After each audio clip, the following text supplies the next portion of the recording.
Hello नमस्कार दोस्तों। जैसा कि आप सभी को पता है कि मैं हमेशा यूट्यूब पर कोडिंग से रिलेटेड वीडियोस बनाता रहता हूं।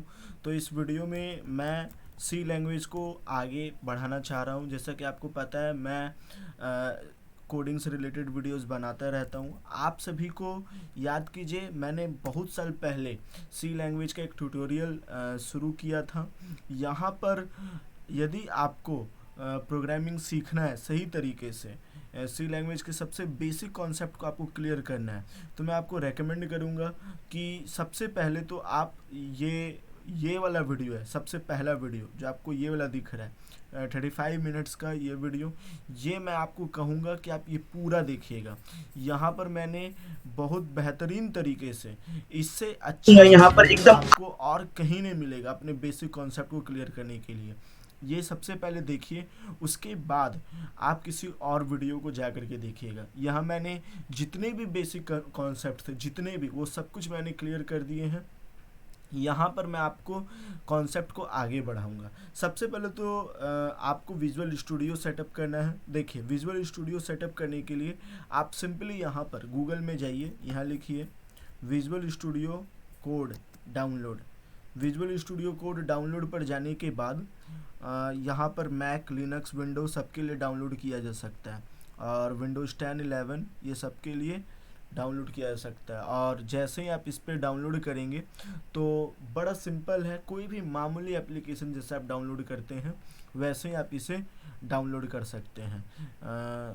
ये आपके सिस्टम के अनुसार अपने कॉम्पेटेबल है, सिस्टम को खोज लेगा आपका सिस्टम किस प्रकार का स्पेसिफिकेशन रखता है, और उस हिसाब से ये डाउनलोड हो जाएगा। बहुत आसान है इसको, वी एस कोड को डाउनलोड करना। डाउनलोड करके उसे ओपन कर लीजिए, इतना ज़्यादा कुछ नहीं करना है। अब उसके बाद सेकंड सबसे इम्पॉर्टेंट, आपको कंपाइलर डाउनलोड करना है, मिन जी डब्ल्यू डाउनलोड फॉर विंडोज़ 11। जो भी आपका विंडोज़ है उसके लिए आप मिन जी डब्ल्यू डाउनलोड कर लीजिए। इसके इसके ऑफिशियल वेबसाइट पर जाकर के आप डाउनलोड कर सकते हैं, या फिर किसी भी अनदर जगह से भी आप इसे डाउनलोड कर सकते हैं मिन जी डब्ल्यू को। लेट्स से मैं मिन जी डब्ल्यू को यहाँ से डाउनलोड कर लेता हूँ। इसका लिंक मैं नीचे डिस्क्रिप्शन में दे दूँगा, यहाँ से आप इसको डाउनलोड कर लीजिए। जैसे आप यहाँ डाउनलोड करेंगे तो जितने भी चेक बॉक्स रहेंगे आपको सब चेक बॉक्स करके सिंपली इसे डाउनलोड कर लेना है मिन जी डब्ल्यू को। एक बार मैं आपको दिखा देता हूँ, मेरे सिस्टम में पहले से मिन जी डब्ल्यू इंस्टॉल्ड है, इसीलिए मैं आपको बता नहीं पा रहा हूँ। यहाँ पर ध्यान से देखिए, ऐसा इंटरफेस आपको दिखेगा। यहाँ जितने भी चेक मार्क्स है सबको, यहाँ पर सेटिंग पर जाइएगा, पैकेज पर या इंस्टॉलेशन पर राइट क्लिक करके सारे बॉक्स को चेकआउट कर लीजिएगा और फिर इंस्टॉल कर लीजिएगा। कुछ इस तरीक़े से इंस्टॉल होता है, चंद मिनटों में आपके सारे के सारे जो भी कंपाइलेशन है सब इंस्टॉल हो जाएंगे। उसके बाद आप जिस जगह पर डाउनलोड करेंगे वो जगह आप देख लीजिए। जैसे मैं यहाँ दिस पीसी पर जाता हूँ, मैंने जहाँ तक मुझे याद है मैंने यहाँ डाउनलोड किया था। ये मिन जी डब्ल्यू आप देख सकते हैं, बिन खोलिएगा, ये बिन तक के जितने भी एड्रेस हैं, ये वाले एड्रेस, इसको कॉपी कर लेना है। कंट्रोल करके कंट्रोल कॉपी कर लीजिए। उसके बाद आपको क्या करना है, कंट्रोल पैनल पर जाना है। ये रहा कंट्रोल पैनल। कंट्रोल पैनल पर जाने के बाद यहाँ पर कंट्रोल पैनल, या फिर आप क्या कीजिए, सेटिंग पर चले जाइए। यहाँ पर ये रहा सेटिंग, यहाँ पर सेटिंग चले जाइए यहाँ पर से, और और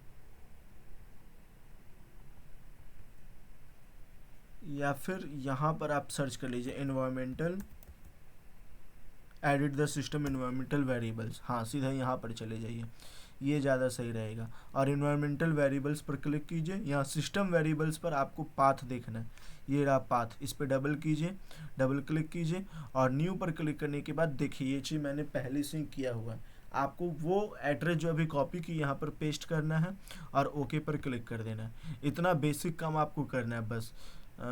तो इससे क्या होगा, आपका जो आपने जो डाउनलोड किया है वो बेसिकली सही तरीक़े से कंपाइल्ड हो जाएगा, मतलब कंपाइलेशन सही तरीके से सही जगह पर जा कर के इंस्टॉल्ड हो जाएगा। ये मैंने पहले ही डाउनलोड कर लिया, इसको मैं डिलीट कर देता हूँ। तो जैसे ही आप डाउनलोड करेंगे VS कोड को, तो कुछ इस तरीक़ा से रहेगा VS कोड, सिंपल कुछ इस तरीक़े से VS कोड रहेगा, ज़्यादा कुछ है नहीं इसमें, एकदम नॉर्मल तरीक़ा से रहेगा। वेलकम इस तरीक़ा से रहेगा। अभी तो मैंने कुछ कुछ फाइल्स खोल के रखे हुए हैं और इसको मैंने बहुत ज़्यादा जूम किया है। ये सब बेसिक चीज़ें मैंने बताया, जूम इन जूम आउट कैसे कर सकते हैं, इसके बेसिक सेटिंग्स के बारे में मैंने आपको प्रीवियस कई वीडियो में बताए हैं। इसमें कई एरर्स आने लगते हैं, वो एरर्स के बारे में भी मैंने बताया कि कैसे आप उसको सॉल्व आउट कर सकते हैं। तो इसीलिए मैं आपको यही कहूँगा कि आप पुराने वीडियोस को ज़रूर देखिए। मामूली तरीके से कोई भी एप्लीकेशन जैसे डाउनलोड किया जाता है वो आप ऐसे कर सकते हैं, ठीक है। यहाँ पर मैं आपको ज़्यादा कुछ बताऊँगा नहीं, पहला प्रोग्राम कैसे लिखा जाता है ये बताऊँगा। तो सबसे पहले देखिए, ये मैंने पहले ही एक फ़ाइल बना के रखा है, मैं इसको डिलीट कर देता हूँ, पहले रिसाइकल बिन में भेज देता हूँ। एक नया फाइल मैं क्रिएट करूँगा, कहाँ गया, हाँ न्यू पर जाता हूँ, फोल्डर पर जाता हूँ, सी ट्यूटोरियल, जैसे मैं यहाँ पर लिख दिया सी ट्यूटोरियल और इसको एंटर मार दिया। अब मैं इसको ओपन कर लेता हूँ। ऐसा आप भी कीजिए, एक फाइल में आपके सारे के सारे डॉक्यूमेंट जो रहेंगे वो मतलब सुरक्षित रहेंगे, एक ही फोल्डर में सारे डॉक्यूमेंट्स रहेंगे। और यहाँ शो मोर ऑप्शंस पर जाने के बाद ओपन विथ कोड पर जाइए। बहुत सारे बच्चे कहते हैं कि सर मैं जब कोई फाइल को ओपन करता हूँ, राइट क्लिक करता हूँ, तो ये ऑप्शन नहीं दिखता है। तो उसका भी मैंने वीडियो बनाया है कि किस तरीक़े से आप ये कर सकते हैं, उसका लिंक डिस्क्रिप्शन में मैं दे दूँगा, आप उसको जा कर के देखिए यदि ऐसा ऑप्शन नहीं आ रहा है तो ओपन विथ कोड पर जाइए। और तो इस तरीक़े से कोड में आपका ये जो डॉक्यूमेंट है वो खुल जाएगा। सी ट्यूटोरियल का एक देखिए ये फोल्डर बन गया। अब आप जो कुछ भी लिखेंगे वो सब यहाँ पर आएगा। अब दूसरा सबसे इम्पॉर्टेंट बात, तो इसको मैं थोड़ा जूम कर लेता हूँ पहले जैसा। दूसरा सबसे इम्पॉर्टेंट बात, यहाँ कुछ एक्सटेंशंस आपको डाउनलोड करना है। एक्सटेंशन जैसे यहाँ पर सबसे पहले तो C या C++ करके इस तरीक़ा से एक्सटेंशन आता है, आप इसको डाउनलोड कर लीजिए, बहुत ज़्यादा ज़रूरी है। इससे होता ये है कि आप C लैंग्वेज में जब कोई कोड करते हैं तो उसके जो कुछ वर्ड्स है, कीवर्ड्स है, वो सजेशन में आ जाते हैं, जिससे आपको पूरा टाइप करने की ज़रूरत नहीं पड़ता है, सजेशन में आने लगते हैं। तो आप उस पर क्लिक करेंगे तो अपने आप वो सारा चीज़ लिखा जाएगा। और यहाँ पर दूसरा सबसे इम्पॉर्टेंट एक्सटेंशन मैं आपको बताऊँगा, कोड रनर। ये कोड रनर बहुत ज़्यादा ज़रूरी है, आप इसको भी डाउनलोड कर लीजिए। और कोई अच्छा सा थीम जैसे जेलीफिश वगैरह आप डाउनलोड करके आप लगा सकते हैं अपने सिस्टम में। शायद ये मैंने पहले से रखा हुआ था जेलीफिश, ये कोई थीम है, ठीक है। आप इसको देख लीजिएगा अच्छे से, डाउनलोड करके आप इसको इंस्टॉल कर लीजिए। वैसे वो उतना ज़रूरी नहीं है। चलिए अब मैं आपको बताऊंगा कि कैसे आप पहला प्रोग्राम लिख सकते हैं, कैसे कंपाइल किया जाता है। फर्स्ट वीडियो में मैं आपको यही बताऊंगा। तो यहाँ पर मैं लिख देता हूँ, जैसे कोई भी पहला फोल्डर मैं बना देता हूँ। लेट्स से मैं बना देता हूँ index.c लैंग्वेज पर आप कर रहे हैं, इसलिए index.c नाम से आपने पहला फाइल अपने उस फोल्डर में क्रिएट कर लिया है, ठीक है। चलिए, तो सबसे पहले तो मैं अब यहाँ पर जो कुछ भी लिखने वाला हूँ उस पर आपको कोई भी डाउट नहीं होना चाहिए। क्यों नहीं होना चाहिए? क्योंकि मैंने आपको शुरू में बता दिया, उस वीडियो से बढ़िया आपको पूरे यूट्यूब पर आपके बेसिक कॉन्सेप्ट को क्लियर करने वाला और कोई वीडियो नहीं रहेगा। ये प्री प्रोसेसर डायरेक्टिव इसको कहा जाता है, प्री प्रोसेसर डायरेक्टिव फाइल। ये वाले फाइल आपको क्यों लिखना है, इसको क्यों ये सब कहते, क्यों हेडर फाइल कहते, इसका क्या काम आता है, ये सभी चीज़ें मैंने आपको एक्सप्लेन करके रख दिया उस 35 मिनट्स के वीडियो में। बाकायदा सब कुछ है वहाँ पर, मैं सब कुछ बताया हुआ हूँ। यहाँ पर बस मैं आपको VS कोड की मदद से बता रहा हूँ कि कैसे कंपाइल किया जाए। मैं उस समय टर्बो C++ का यूज़ कर रहा था, वो इसलिए क्योंकि टर्बो सी प्लस प्लस थोड़ा कॉम्प्लेक्स होता है, उसको समझ लीजिएगा तो आप VS कोड ईजिली हैंडल कर लेंगे। तो प्री प्रोसेसर डायरेक्टिव फाइल यानी हेडर फाइल ऐड कर दिया मैंने। अब यहाँ पर मैं लिख देता हूँ इंट मेन। ये सब मैंने आपको बताया था, आप पुराने वीडियोस को जाकर के जरूर देखिए। अब मैं क्या करता हूँ, यहाँ पर एक प्रोग्राम लिखता हूँ, print F hello world. Hello world के नाम से मैं एक प्रोग्राम बनाता हूँ, हेलो वर्ल्ड, हेलो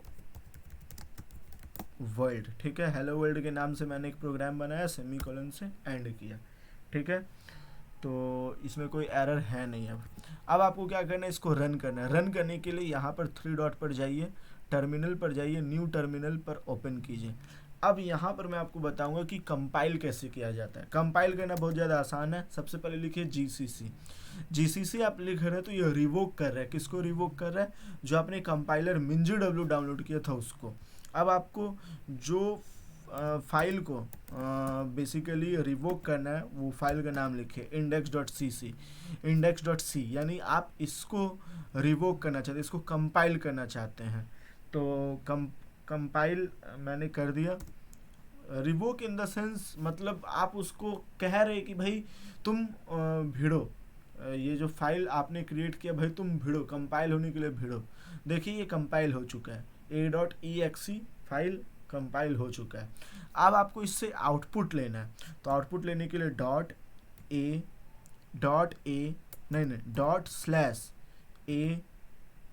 ये आपका बैकस्लैश है,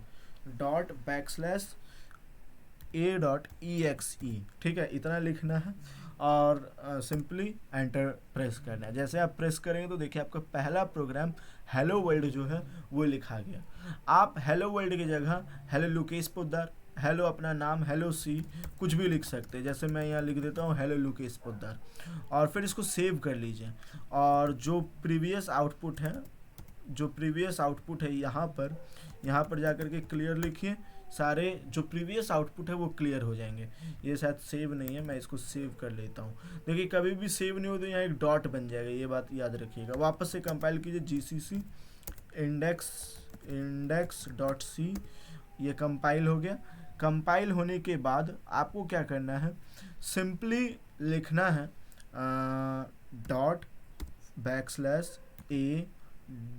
.a.exe। जैसे आप ये लिखेंगे, देखिए कोई एरर दे दिया है। वापस से मैं GCC index.c लिख दिया, कंपाइल हो गया। ये शायद एंटीवायरस से कोई कंपाइलेशन एरर आ रहा है, शायद इसलिए नहीं हो रहा है। तो .a.exe लिख दिया, ये फाइल को कंपाइल होने नहीं दे रहा है। a.exe फाइल उड़ गया। आप देख सकते हैं यहाँ पर वो जो फाइल हम लोगों ने बनाया था वो ख़त्म हो गया।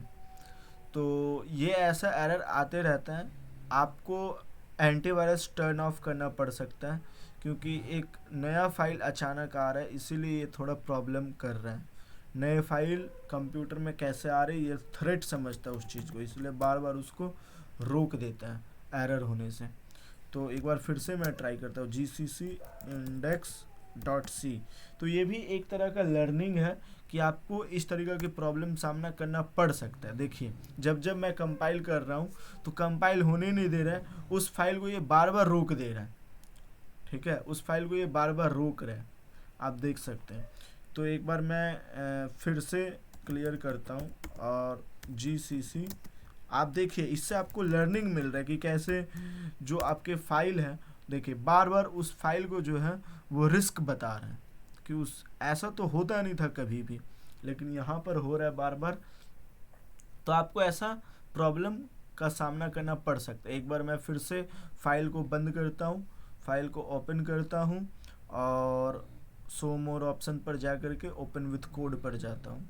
ठीक है, और सारे प्रोग्राम ऐसे ही रहने देता हूँ और वापस से पहले क्लियर कर लेता हूँ सबको, कंपाइल करता हूँ GCC index.c। ठीक है, देखिए अब कंपाइल हुआ, देखिए फिर से वो फाइल डिलीट हो रहा है।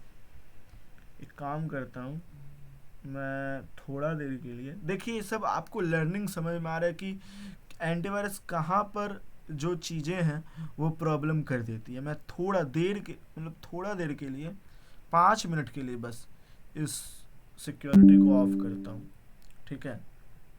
और फिर अब मैं क्या करता हूँ, क्लियर करता हूँ जल्दी जल्दी और लिखता हूँ gcc index.c। देखिए अब वो फाइल कंपाइल होने दे दिया, अब वो फाइल कंपाइल हो गया। अब देखिए कोई प्रॉब्लम नहीं है, एक लर्निंग मिली है आपको कि ऐसा प्रॉब्लम भी हो सकता है। बहुत लोग पैनिक कर जाते हैं। अब चलिए इसको जल्दी से हम लोग आउटपुट भी ले लेते हैं a.exe, ठीक है। तो देखिए हेलो लोकेश पोद्दार ऐसे करके ये कंपाइल भी हो गया। तो पहला प्रोग्राम हम लोगों ने लिख दिया है। जल्दी से अब थोड़ा मैं क्या करता हूँ, जल्दी से कुछ और चीज़ें ले लेता हूँ। ये हो गया, वेरिएबल हो गया, वो सब जितने भी बेसिक चीज़ें वो तो मैंने आपको प्रीवियस वीडियो में 35 मिनट्स की प्रीवियस वीडियो थी उसमें मैंने बता दी है। अब यहाँ पर मैं क्या करता हूँ, प्रिंट एफ का यूज़ हो गया, स्कैन एफ का यूज़ करता हूँ मैं। जैसे मान लीजिए मैं एक इंटीजर क्रिएट करता हूँ एज के नाम से, ठीक है। इंटीजर एज के नाम से मैंने क्रिएट किया। स्कैन एफ यानी किस तरीक़ा से इनपुट लेता है कंप्यूटर, वो मैं आपको बता रहा हूँ। इंटीजर एज, अब मैं प्रिंट करता हूँ, प्रिंट एफ आपसे इनपुट लेगा ये, तो मैं क्या करता हूँ, print F enter the age, ठीक है। एंटर दी एज यानी आपको क्या करना है, अपना एज डालना है और जो आप एज डालेंगे उसको स्कैन करेगा। स्कैन करने के लिए देखिए मैंने आपको प्रीवियस वीडियो में बताया था कि इंटीजर को परसेंट डी से बेसिकली मतलब देखा जाता है और इसको असाइन करने के लिए एम्परसेंट, इसको एम्परसेंट एंड ऑपरेटर कहा जाता है। एम्परसेंट से आपके जो इनपुट है उसको असाइन किया जाता है और जो भी एज है वो वेरिएबल को आप असाइन कर दीजिए। हो गया एम्परसेंट एज, एज से हो गया। अब आपको क्या करना है, प्रिंट करना है, print F your age is, देखिए हम लोग ये नहीं लगाए हैं, उसको क्या बोलते हैं, डबल इन्वर्टेड कॉमा, हाँ, योर एज इज, फिर उसके बाद ये वाला लगा देते, योर एज इज, फिर परसेंट डी वापस से, और जो आपको असाइन करना है कॉमा लगा करके वो आप असाइन कर दीजिए, वो है एज वेरिएबल को हम लोगों ने असाइन कर दिया और फिर हम लोगों ने एंड कर दिया। तो ये क्या बता रहा है, प्रिंट एफ आउटपुट के लिए, मतलब जैसे आपने लिखा एंटर दी एज वो पहले ही आ जाएगा जब आप अपने से कोई नंबर डालेंगे, अपने से कोई नंबर इन द सेंस जैसे मेरा एज 50 है, मेरा एज 60 है, तो इस तरीके से आप डाल रहे हैं तो वो एज को किस तरीके से कंपाइल किया जाता है, मतलब वो इनपुट को किस तरीके से होल्ड करेगा आपका सिस्टम, उसके लिए स्कैन एफ यूज़ किया जाता है। ये एक महत्वपूर्ण चीज़ है समझने के लिए। अगेन मैं सबको क्लियर करता हूँ। अब आप कहेंगे कि भाई बार बार ये आप जीसीसी कंपाइलेशन ये क्या क्या कर रहे हैं, इससे तो बहुत दिक्कत होगा। देखिए आपको ये समझना है, इसका भी एक हल है, मैं आपको बताऊंगा बाद में, पहले ये चीज़ समझिए कैसे कंपाइल करें। अब मैं इसका आउटपुट लेता डॉट /a.exe, ठीक है। देखिए एंटर दी एज, आपसे एज पूछ रहा है, मान लेता हूँ मैं 56 डाला, योर एज इज़ 56। तो इस तरीक़ा से आपका काम करता है। अब मैं क्या करता हूँ, जल्दी से 2 नंबर को ऐड करने वाला एक प्रोग्राम बना लेता हूँ। 2 नंबर को ऐड करने वाला एक प्रोग्राम जल्दी से, ज़्यादा देरी नहीं करता हूँ मैं। तो इंटीजर 2 नंबर a, b ले लेता हूँ और एंड कर देता हूँ। 2 नंबर मैंने क्रिएट कर दिया, इंटीजर a, b। अब मैं पहला लिख देता हूँ ये वाला, एंटर द फर्स्ट नंबर, पहला नंबर डालिए और फर्स्ट नंबर बोल के मैं क्या करता हूँ, उसको असाइन कर देता हूँ। असाइन करने के लिए किसके लिए, स्कैन एफ कीजिए और वो आप जो भी नंबर डालेंगे वो रहेगा, उसको क्या बोलते हैं, इंटीजर रहेगा। तो %d से और एम्परसेंट, इसको एम्परसेंट से a में आप वो वैल्यू असाइन कर दीजिए, ठीक है। उसके बाद ये हो गया पहला नंबर असाइन हो गया, ये चीज़ आपको समझना है। अब अगेन मैं print F enter the second number, जैसे ये मैं डाल दिया एंटर दी सेकंड नंबर। अब ये जो सेकंड नंबर आपने डाला उसको भी स्कैन एफ से असाइन कर देना है। तो वो percent D again, percent D, और फिर ये परसेंट डी को आपको क्या करना है, एम्परसेंट बी में असाइन कर देना, बी में। तो हम लोगों ने बी में असाइन कर दिया। और अब आपको क्या करना है, इतना करने के बाद दोनों को जोड़ना है। तो इंटीजर सम नाम से हम लोगों ने वेरिएबल क्रिएट किया और दोनों को जोड़ देना। तो एक इसको ब्रैकेट में लिख दीजिए, ज़्यादा सही रहेगा, a प्लस बी हम लोगों ने लिख दिया दोनों को, और सेमीकोलन से एंड कर दिया। अब आपको इसका आउटपुट लेना, आउटपुट लेने के लिए प्रिंट एफ, और प्रिंट एफ के बाद इन्वर्टेड कॉमा में योर टोटल इज, ठीक है, योर टोटल इज ये वाला कॉलन, और फिर परसेंट डी, जो आपने जाहिर बात है परसेंट डी से लिया तो परसेंट डी ही होगा। जब दो इनपुट आपने इंटीजर लिया तो आउटपुट भी तो इंटीजर ही होगा ऐड करने के बाद। और फिर सम से आपको क्या करना है, असाइन कर देना है, और फिर सेमीकोलन से एंड कर देना। और हाँ, एक इम्पॉर्टेंट चीज, आपको रिटर्न 0, यानी इसके अलावा आपको और कोई आउटपुट से लेना देना नहीं है, जो काम है हो गया। और एक ये वाला कॉलन लगा करके एंड कर दीजिए। तो हम लोगों ने प्रोग्राम लिख दिया, उम्मीद आपको समझ में आया। दो इंटीजर लिया, पहले एंटर द फर्स्ट नंबर आप करेंगे तो वो ए में असाइन होगा, एंटर द सेकेंड नंबर वो बी में असाइन होगा, एक ऑपरेशन फॉर्म होगा a प्लस बी और ऐड हो जाएगा। अब मैं क्या करता हूँ, इसको सेव कर लेता हूँ, और अगेन मैं क्या करता हूँ, यहाँ पर पहले तो क्लियर कर देता हूँ प्रीवियस आउटपुट को, लिखता हूँ gcc, कंपाइल कर रहा हूँ gcc index.c, ठीक है। फिर उसके बाद मैं क्या कर रहा हूँ, इसको एग्जीक्यूट कर रहा हूँ। एग्जीक्यूट करने के लिए .a.\a.exe, ठीक है। एंटर द फर्स्ट नंबर, आपसे फर्स्ट नंबर पूछ रहा है, मान लेता हूँ मैं 9 दे देता हूँ। एंटर द सेकेंड नंबर 8 दे देता हूँ। Your total is 17। तो इस तरीके से भी आप कर सकते हैं। अब देखिए यहाँ पर आप सम जो है, ये वाला सम आप नहीं लिख करके आप a प्लस बी भी लिख सकते हैं, a प्लस बी, और ये सम हटा दीजिए, ये सम वेरिएबल हटाना पड़ेगा आपको। लेट्स से मैं एक बार, हाँ, बार बार मैं आपको वो करने के लिए नहीं बताऊंगा, आप सिंपल इसको रन भी कर सकते हैं। देखिए एंटर द फर्स्ट नंबर 7, तो देखिए अपने आप एग्जीक्यूट हो गया। Enter the first number 7, enter the second number 9, your some is 16। तो इस तरीके से भी आप कर सकते हैं, कोई प्रॉब्लम वाली बात नहीं है।